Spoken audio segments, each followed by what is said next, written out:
Welcome back to the Ed Morrissey Show podcast. Wrapping up the week this week, as always with me, Duane Patterson of the Hugh Hewitt Show, Master of the Universe, HUGHNIVERSE.com, the troll-free web surfing experience for Hugh Hewitt fans and listeners. I'm a member. You should be a member by now. And actually, I'm not just a member. I showed up this morning. I did Hugh's show and had a blast, Duane. Well, yeah, I mean, there's members and there's members. You are definitely a member if you actually host a dumb show. Yes, you are part of the team. It was a fun show that we did this morning, I think. It was. I'm actually a dues paying member, by the way. I've signed up for this, I signed up for this years ago, and it's I'm happy to pay the dues for this. So, people who sign up for VIP on our side and the universe, you're going to get lots of great content either way. So, and by the way, Duane's also a VIP producer at Hot Air, and if you subscribe to VIP and the universe, you get a double dose of me. That's true, and me for that matter, and you for that matter. Yes, that's exactly right. But this is in the clear, which is great. And we're going to have more on how to sign up for VIP probably at the end of this podcast. So stay tuned on that. Lots of great content. I'm still doing the stuff with Adam Baldwin, and that's a blast. I mean, I think that's really taking off now. I think we've really found our sweet spot. Adam and I were talking about this, Duane, and he says that he's really comfortable with the idea that I'm the play-by-play announcer on issues, and he's the color commentator. So we're trying to do it. Oh, as it should be. We were trying to do Monday Night Football. Yeah, you're the straight man, by all means. Yeah, I'm Frank Gifford, and he's Howard Cosell. I think that's what we decided. Oh yeah, I mean your job is to hit the brake and try to keep it within the lane and give him enough runway to let Adam be Adam. That's exactly how that should be. Absolutely. And Adam being Adam is just a blast. I mean, I'm having so much fun doing these things with him. It is such a blast. We're taking next week off because we're both on vacation next week. So I'm going to miss that. But when we get back, we'll do one more before the midterms, and we'll probably focus on that. We're going to focus on the midterms now because, Duane, I am shocked to find Republican momentum suddenly right before these midterm elections. All of a sudden, Republican momentum. Are you stunned about Republican momentum? Because that's the narrative right now.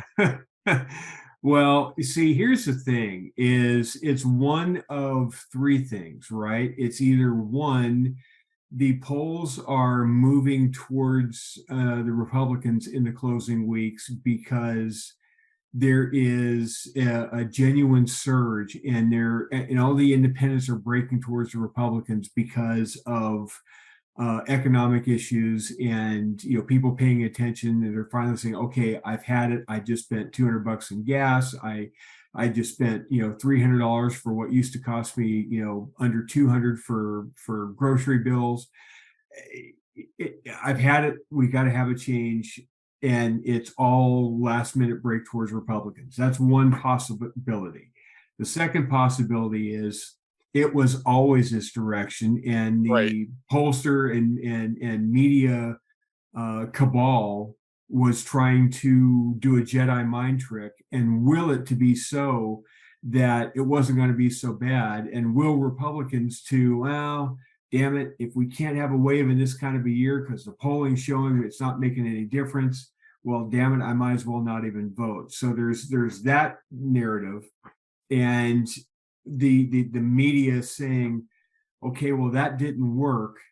We're seeing the same polling data that everybody else is seeing, and we're on record right now as saying that Democrats are going to hold the Senate. They're going to hold, possibly the House, and it's not going to be as bad. We better get on the right side of this, or nobody's ever going to trust us again. So they're squaring up to reality, which is showing a move to the Republicans. So there's that possibility. So that's two. The third possibility is this a mix of both? And I think it's a mix of both.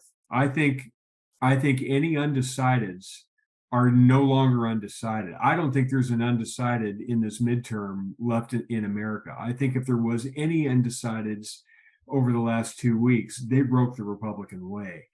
Well, you'd expect that, though. I mean, you would expect undecideds to break against the party in power in a midterm cycle. It doesn't matter what the midterm cycle is. Which is why historically, if you are a midterm president in an off-year election cycle, you tend to get slaughtered because people aren't happy with the things, with the way things are, and they're going to vote a change. That's kind of why historically that happens. It's only, you can only point to a couple of examples. I think George W. Bush in 2002, Republicans made gains in those midterms, and that was kind of an anomaly, largely because the Democrats were blocking his judges and things like that. And after the 2001 attack, people kind of wanted to stay the course.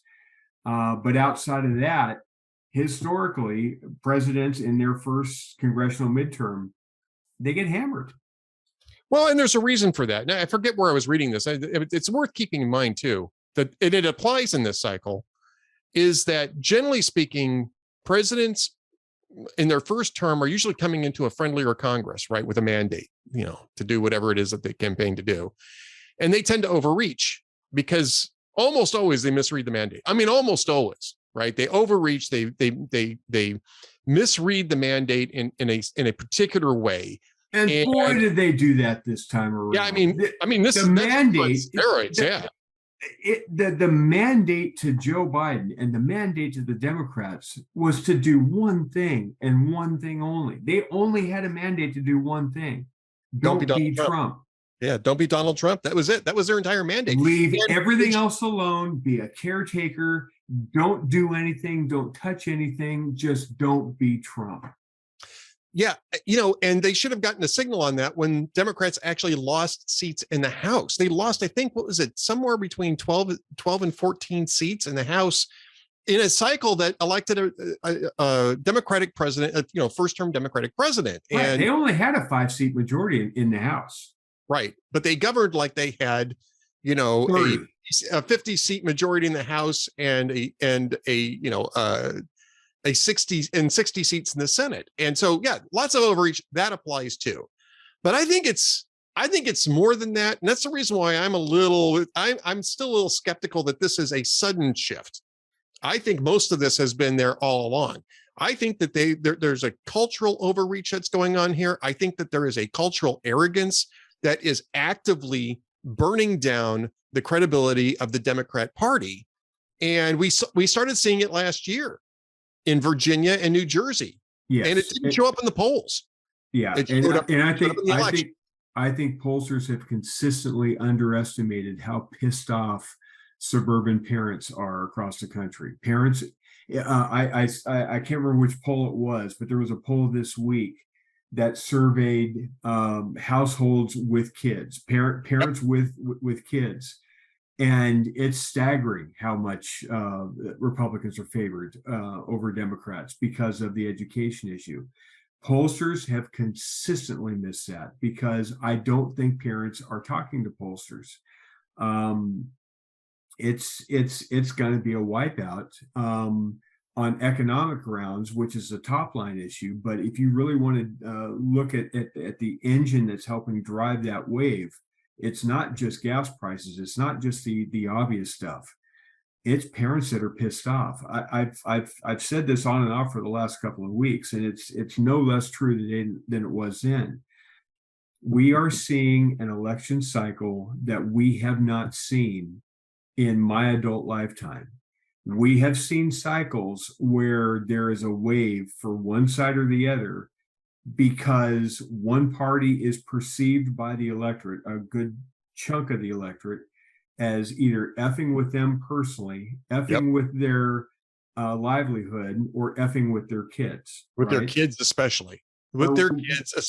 Right. So, but normally one party gets itself in trouble and faces a wave of some kind when it does any one of those three with the electorate. If the electorate thinks that one side or the other is coming after them on their source of employment and shutting down their industry, or shutting down their way to make a living, or shutting down how they live their life in a personal way, tax hikes, things like that. Right. or school, any one of those three legs of the stool, if the Democrats or the Republican parties perceive to be coming at that the majority of Americans based on one of those three legs, they're usually going to get shellacked at the next midterm election or the next full presidential election. We are seeing the Democratic Party systemically attack all three legs of that stool in this election cycle. And I don't remember seeing all three legs attacked in the same cycle so maliciously. It's political suicide by the Democrats, what's happening. Well, and you're starting to see it now in the polls, which is the reason why we're touching this off, is because we're starting to see a lot of polls that suddenly show a lot of new momentum towards the Republicans. While we were on the air, the Emerson College poll came out, and it showed Republicans suddenly going from tied with Democrats on the generic ballot to +5, and Joe Biden at a -4 on his job approval to -14, I believe it was. I mean, this is just a 1 month change, right?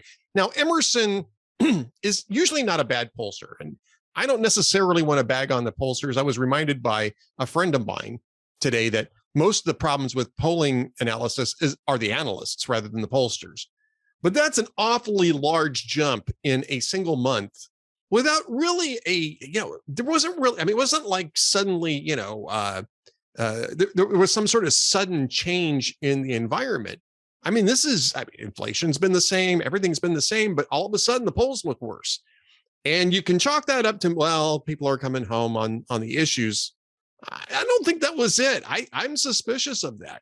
So that's one poll, right? And we're seeing Monmouth was, R+6 yesterday. Well, and of course, the one this week that was just the backbreaker, the killer for the Democrats was the New York Times Siena poll. Right. And you and I talked about that. And it was R+4, by the way, in that one. Yeah. And Siena's not a Republican friendly outfit either. Not at all. And it plays into your strategy about how, this was probably this way all along. It couldn't be that big of a jump. But in that New York Times Siena poll this week, it showed independent women as being for Democrats by 14 points a month ago. And the current one this week, the same independent women have now apparently moved towards Republicans by 18. That's a 32-point swing in a month. Yeah, that's suspicious. I'm sorry, that's suspicious. I understand, but what that means is, going to your point, they probably were with Republicans all the way along. Right. That's my suspicion. That's why I call it suspicious. But what I wanted right now are coming down to the wire. They know that their predictive modeling is going to get judged based on how close they are to the midterm results, and so they're making the adjustments here at the very end. And I would say, especially the media commission polls are probably the guiltiest about this. I think they were polling to the narrative, and now they're polling to the results.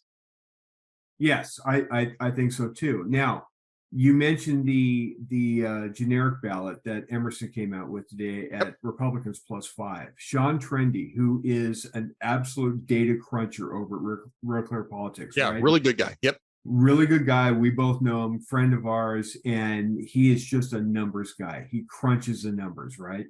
Right. He had a series, a thread yesterday on Twitter, and he's got a piece actually at RCP. I don't have time to read the whole thing. You should go read it. It's very instructive. He shows the Monmouth one is the most latest one. In fact, the Monmouth one showed Republicans up 6. The RCP average right now is 3.3. It's going to climb because of the Emerson one that came out today, right? It's going to work its way up. But it says this actually doesn't shift the picture that much because of the valley that I described here. And he does a link to his piece. Right. But if things get much worse for Democrats and Republicans start to flip Biden 55, 56, 57 seats in expectation, the losses can pile up very quickly. Basically, around a generic map of R+5 or a generic poll of R+5, if that becomes the reality of election night nationwide, the average is Republicans are winning by a +5 or so. the levee breaks, and the amount of losses that the Democrats have is no longer in the 25 to 30 range.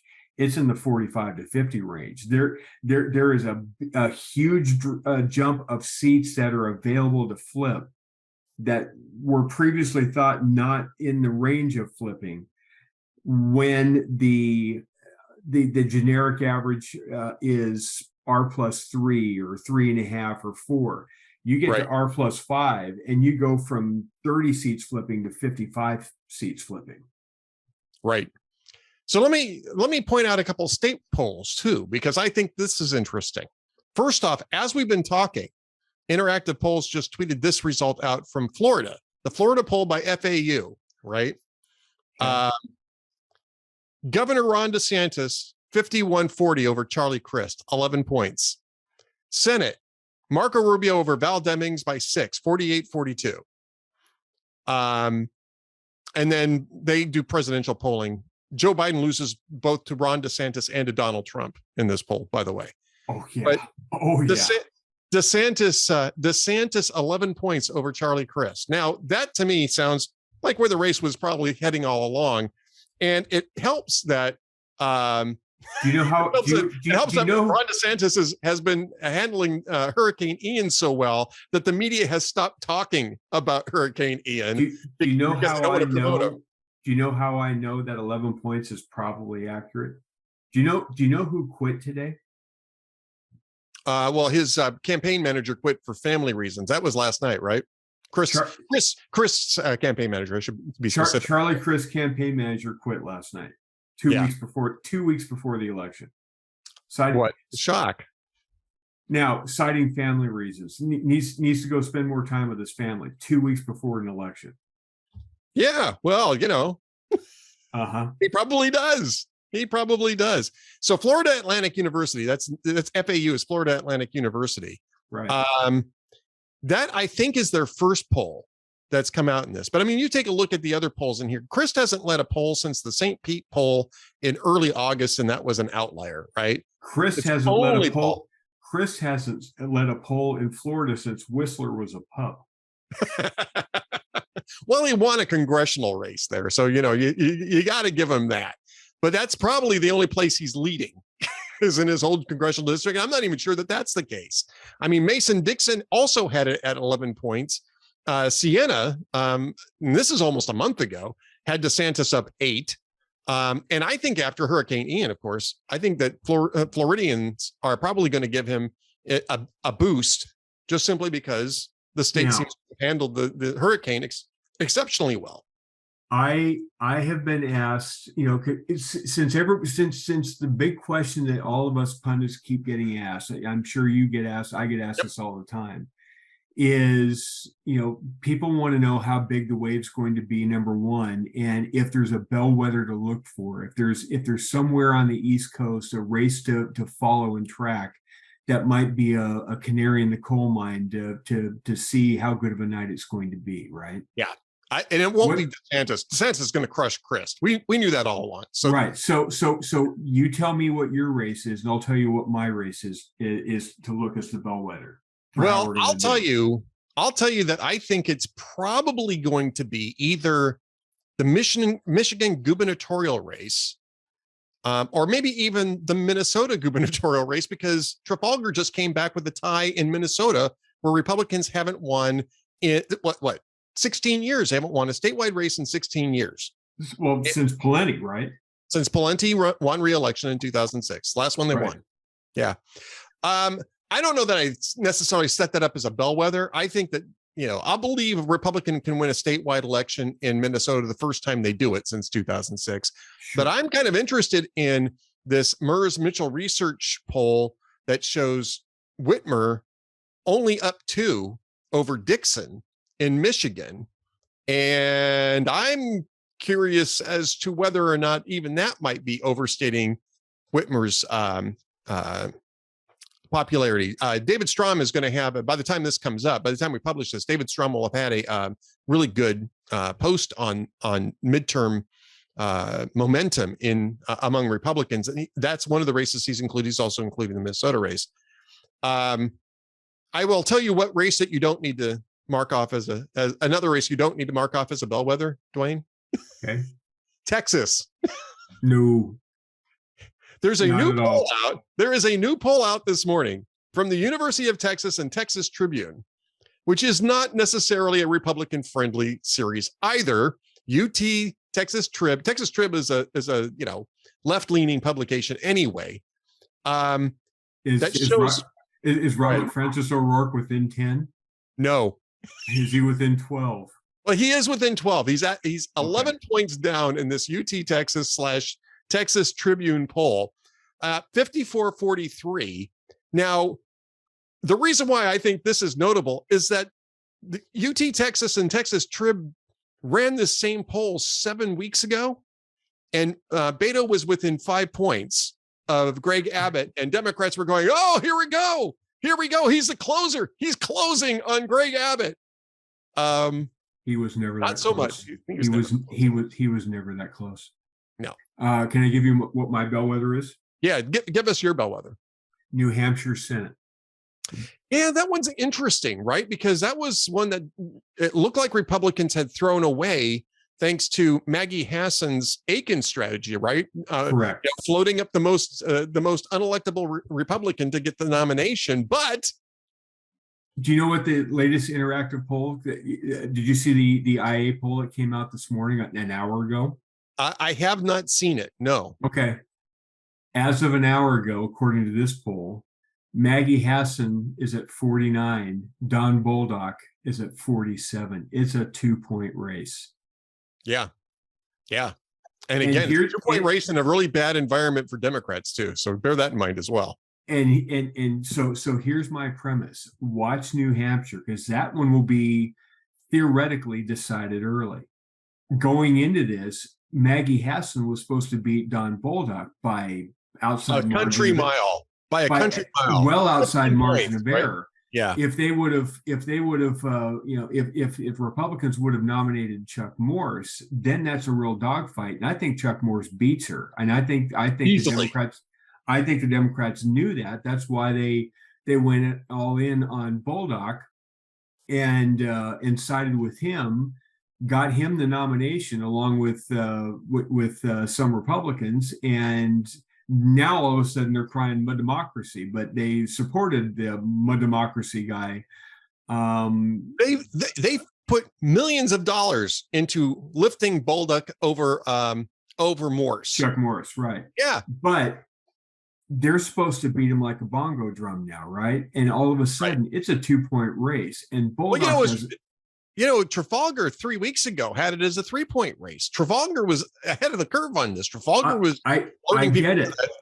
But what I'm saying is if we're watching election night, and in New Hampshire, Bolduc is actually either closing, and he's right there, and it's too close to call, and it goes down to the wire. Even if he loses, which in this kind of a cycle and turnout, God only knows what happens. But especially in New Hampshire, which is really tough to predict anyway. You can't predict it. But what I'm saying is if we go into election night and they can't make that call in New Hampshire early and give that to, if they can't signal Maggie Hassan wins easily and maybe this wave thing is off, if it's too close to call, or if dear God, if Bolduc is actually ahead of her as the vote count goes up, and they've got to hold that open, and he's technically ahead of her, and they're waiting for absentees and stuff to count, we're in for a big night. Because I mean, my overall take on this so far is, the over under is 52.5 for Republicans in the Senate. Nevada's a sure thing, right? Right. Nevada's as sure of a thing as you're going to be able to get. I don't think that Democrats are salvaging Nevada. I actually suspect that they're not going to salvage Mark Kelly in Arizona either, not in this environment. So if that's two pickups there, I think Herschel Walker closes the deal in Georgia. I think he rode that October hit, what you see from Raphael Warnock now is he's dodging the media. He's dodging all sorts of things. He's trying to keep stiff arm away from from the scandal with his church and the eviction stuff. He's nowhere right now.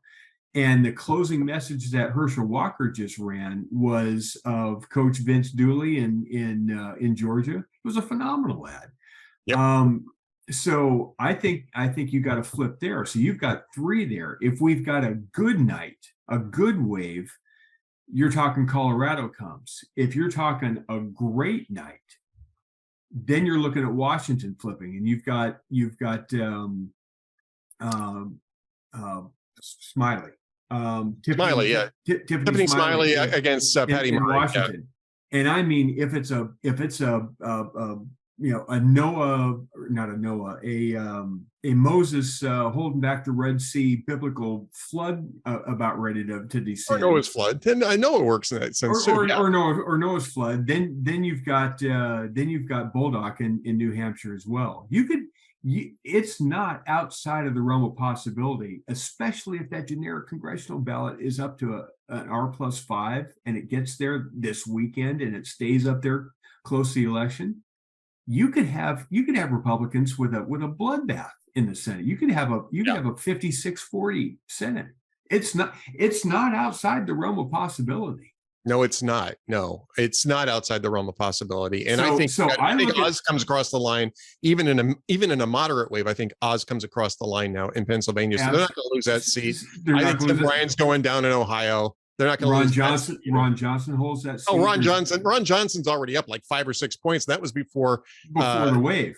Well, that was before also that people started digging around in Mandela Barnes's Twitter feed and found him praising, and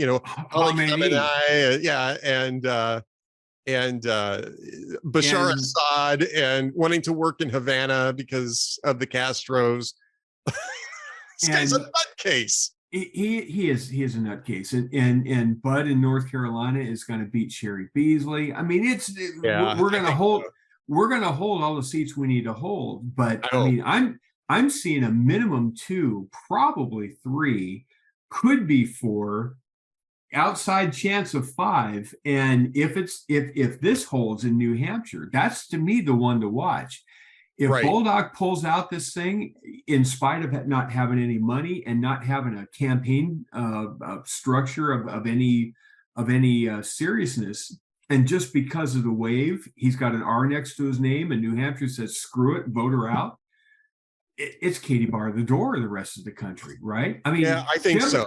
Democrats, if Bulldog is ahead, even if they can't call it, but if he's ahead with 95% of the vote in, and they've got to hold it open, waiting for hopefully 1,000 absentees coming in to put to give it to Hassan in overtime.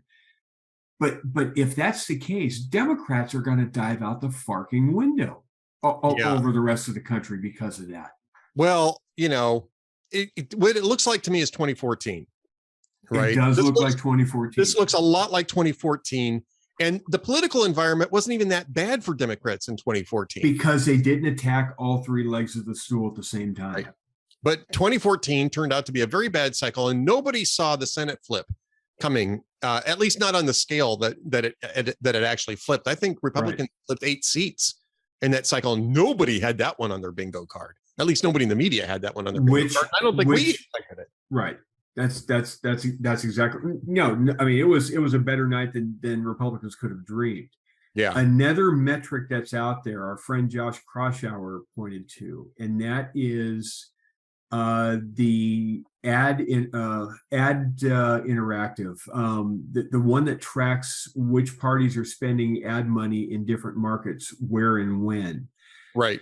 The Democrats have pulled funding out of 2 different races in California. They pulled out of a D+9 district. No, I'm sorry, a D+5 district. They pulled out of a D+5 district to play. I'm sorry, I got that wrong. I had it right the first time. A D+9 district. That's what I thought. Yeah. To try to save and assign those resources to a D+13 district. Yeah. These are districts that Biden won a year and 3 quarters ago by +9 and +13. And Democrats are pulling $500,000 from a D+9 Democrat trying to run for reelection.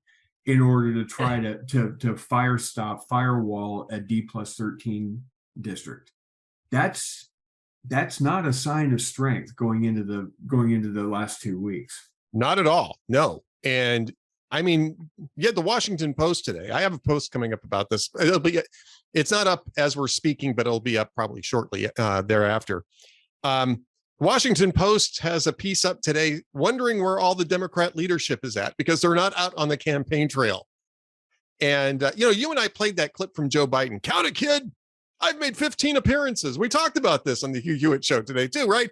15 out of somewhere around 500 races he could be making appearances in is not an impressive sight. And it's not just the Washington Post, by the way. It's also the Atlanta Journal-Constitution. Karen's got a post coming up about that later on this afternoon. Yes. About none of the Democratic leadership is showing up in Georgia either. They're all AWOL. Why? Because they're all poison. They're absolute box office poison on the campaign trail. I mean, you put Chuck Schumer on the stage with you, and you may as well just go ahead and write your concession speech right now.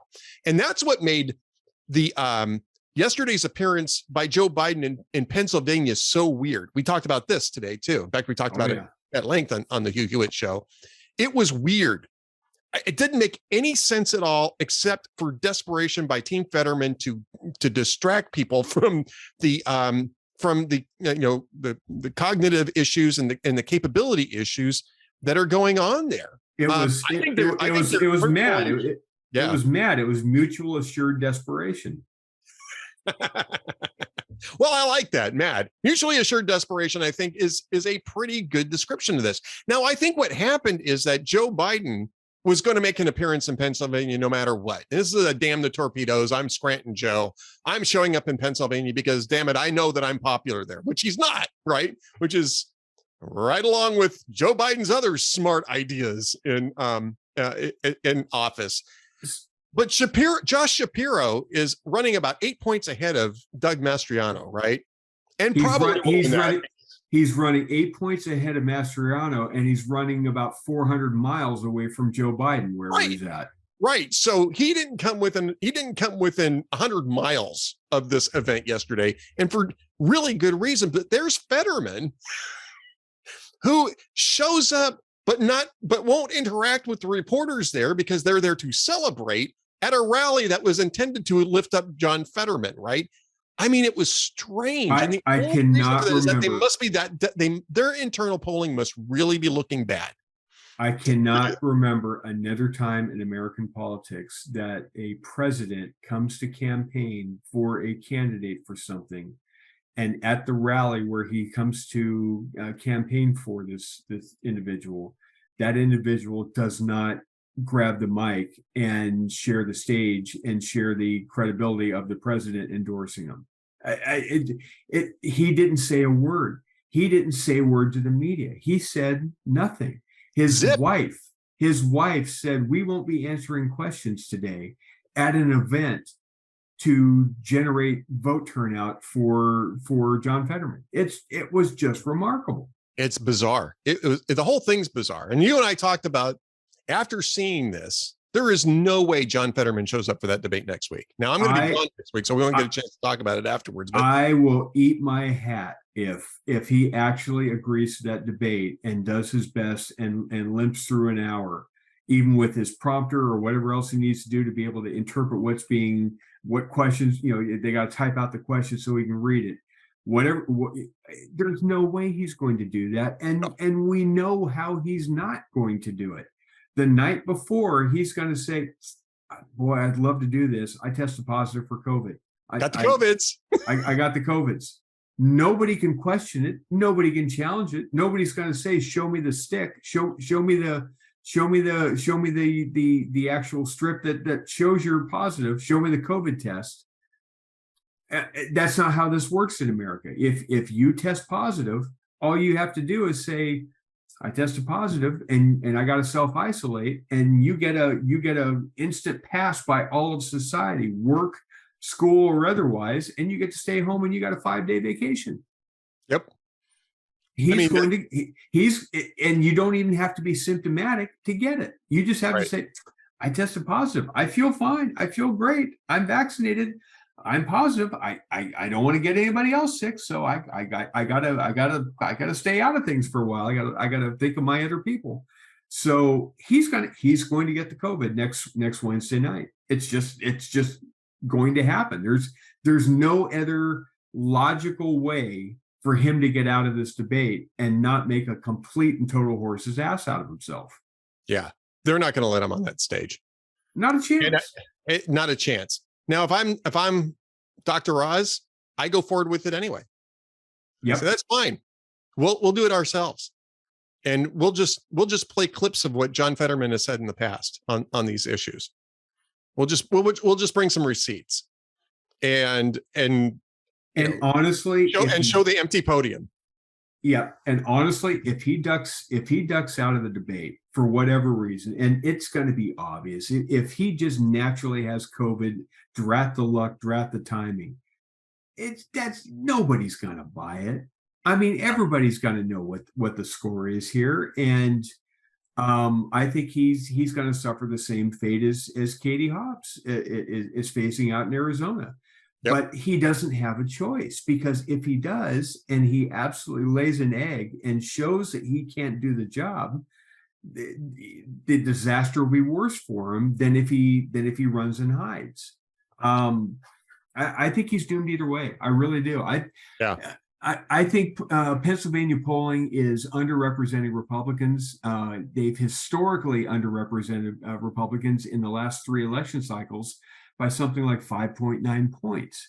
So if they now have that race as a straight up toss-up, which I don't remember which one it was, but one of them came out this week and showed it at 46-46. That was Fox 29 Insider Advantage. Right. So it's a straight pick 'em at this point. Yeah, Trafalgar a week ago had it Fetterman +2, but I mean, right now it's within the margin of error, right? Whole thing's within the margin of error. And if you're looking at the RCP adjust on this, which they're trotting this out, I'm not necessarily. Oh, I like them trying it. I like the concept behind it. They're showing this as a GOP hold. They're showing Oz up when you adjust. Oz is up 2.4. See, that's what I was thinking is if he's down 2, he's probably up 3. Based on prior underestimations of Republican turnout in Pennsylvania, I would say probably particularly the 2018 and 2020 cycles, maybe not so much the 2016 cycle, but they're projecting this as Oz up 2.5 points, and it's a GOP hold. And I think if Fetterman bails out of that debate, they're going to crater. They're already starting to crater. That's the reason why he showed up at that Biden event yesterday. Right. I think it's going to fall outside of margin of error at that point. But if he were to stay in and debate and have one of those oh my God moments, he's really not up to this. He doesn't just crater. I mean, the floor falls out from under him. Yep. Absolutely. All right, Duane. Well, we're coming up to the end of this podcast, but how did that happen? Man, I'll tell you, we got so much stuff. We did so much stuff on the Hugh Hewitt show this morning, and we got so much stuff here today. You've got an after show tonight, right? Or do you think Friday's off now? Nope, okay, get James Lilacs on, right? Lilacs will be around, and we will do a baker's dozen, an inflation adjusted baker's dozen. We rolled this out last week. We're going to be doing inflation adjusted baker's dozens until the election, which is instead of 13 stories, it's more like 11.5. Yeah, it's shrinkflation. You're doing shrinkflation. Yeah, we're doing shrinkflation. We're calling it a baker's dozen, but it's really about 11.5 stories. Shrinkflation hits the after show. Yes. All right. It's actually kind of funny. Yeah, I know, it's great. It's a great bit.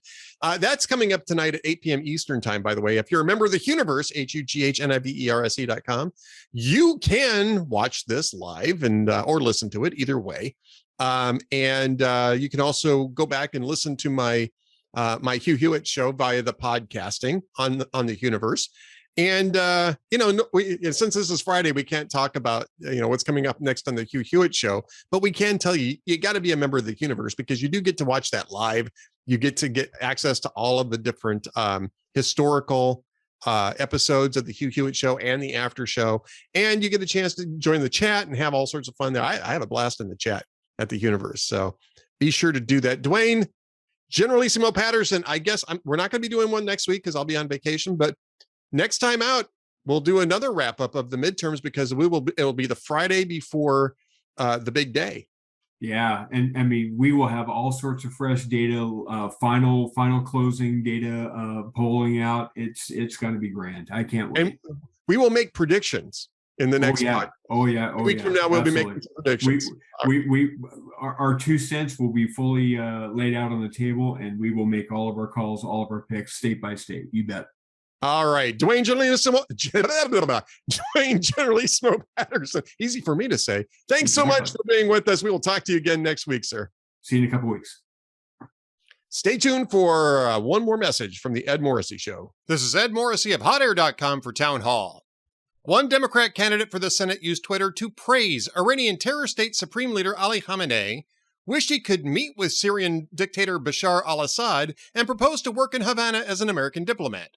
Mandela Barnes in Wisconsin is not your father's Democrat. Neither is Pennsylvania's John Fetterman, who wants to let murderers out of prison because he watched The Shawshank Redemption. Nor, for that matter, is Georgia's Raphael Warnock, who claims God has endorsed abortion. All of these Senate candidates are radical leftists, not the kind of Democrats we used to know in days gone by. They want to push Joe Biden's progressive agenda even further to the left. None of these candidates should come within a country mile of power. Voters have an opportunity to ensure they don't by voting in the upcoming elections. Make your vote count for America. I'm Ed Morrissey.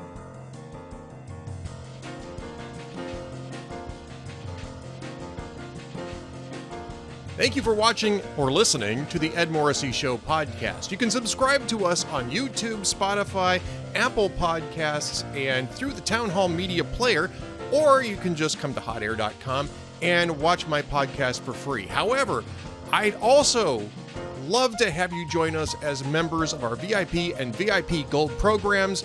That allows us to defeat the stranglehold that big tech has on information and get you the best information that we possibly can. Plus, we have a lot of new value-added content coming to us from Town Hall Media stars and my good friend Adam Baldwin. He and I are doing the video series, The Amiable Skeptics. It's 1 hour of discussion a week, strictly for our VIP and VIP Gold members. Plus, we have our VIP Gold chat with Kem Edwards every Wednesday afternoon at 1:30 p.m. We'd love to have you as members. Be sure to join up. Thanks again for watching the Ed Morrissey Show podcast.